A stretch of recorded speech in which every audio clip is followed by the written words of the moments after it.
Welcome to this session on using voice recognition software. I wonder what your current thoughts about voice recognition software are. Many people have quite firm opinions about it, sometimes without necessarily having had a recent experience using it. What I would like you to do is to take a few seconds and think about what score you would give it out of 10. Now, this may be based on personal experience, on use by students, or maybe based on what you've heard from others. So, how effective is voice recognition software in supporting or enabling students in an education setting? Okay, now that you've given a score out of 10 indicating how useful or otherwise you think that voice recognition software is, take a moment to note it down on the voice recognition software user template that is available to download in the Session 5 resources list. I would also like you to spend a bit of time reflecting on these questions. What is your experience of using voice recognition software, both personally and with students? What is your instinctive response to using voice recognition software, again, both personally and with students? Pause this presentation and take a note of your responses on the software user template. You'll remember from a couple of sessions ago, Alison discussed the concept of usability and identified 5 factors: effectiveness, efficiency, relevance, safety, and comfort. As you spend time working with voice recognition software, keep these factors in mind. Additionally, also bear in mind these factors. It can be a difficult task to change the way that you produce written work. I can recall the difficulty I had moving from handwriting to using a computer to produce written work. Somehow the process was completely linked to the physical act of writing.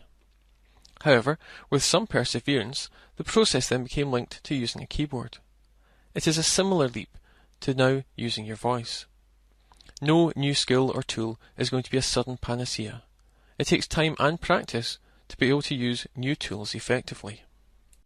So, why do you need to know about using voice recognition software?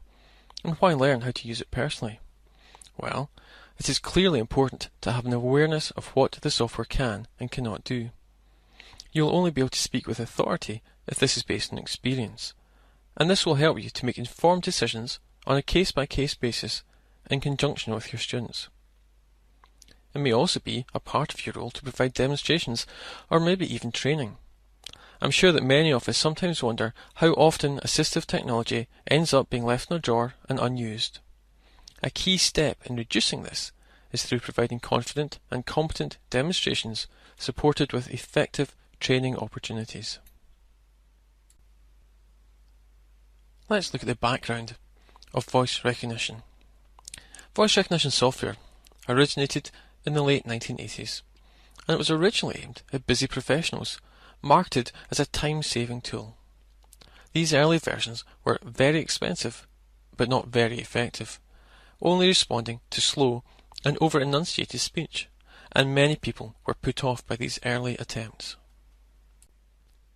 Voice recognition software works by converting sound signals, in other words, your voice, into digitized text. There were 2 types of voice recognition software that were developed. One requiring discrete speech, where you had to talk like this, and the other using continuous speech, enabling the user to talk naturally. There are a number of factors that can impact how effective your use of voice recognition software is. Most modern computers will have appropriate specifications and quality to cope with voice recognition software, but older machines may struggle. Having a good quality microphone correctly positioned is vital. You also need to be able to speak clearly. The software will handle regional accents okay, but you need to be able to enunciate clearly, avoid slang, mumbling, and running words together. If you're working in a noisy environment, this will have an impact on the accuracy. It is best to find a quiet space to work, free from distractions. Finally, it is important to recognise the potential health risks. If you are prone to overuse injuries, you may also be prone to voice strain if you make extensive use of voice recognition software. It is always good practice to take regular breaks from your work, and this applies equally when using voice recognition software. So, before you get started, here are some tips to help you maximize success. First of all, always ensure that your microphone is in the correct position. Speak consistently and naturally. Try starting off reading from a document rather than using spontaneous speech. Ensure that you speak in sentences or phrases.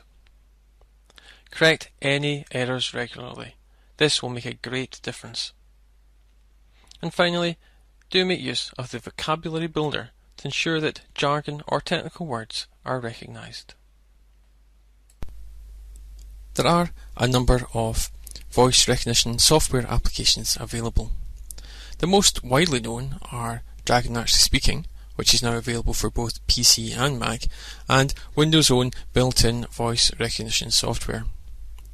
The most commonly used, and indeed the most effective, is Dragon Naturally Speaking, and a number of training files are available for this in the Virtual Resource Centre.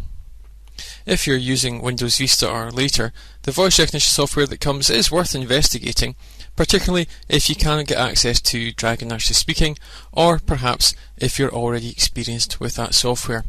Perhaps just take some time to have a go at that, and certainly for anyone that doesn't have access to funds to purchase additional software, it's certainly worth having a look at. The voice recognition options that are built into tools like Read and Write and My Study Bar also utilise this same built-in voice recognition within Windows.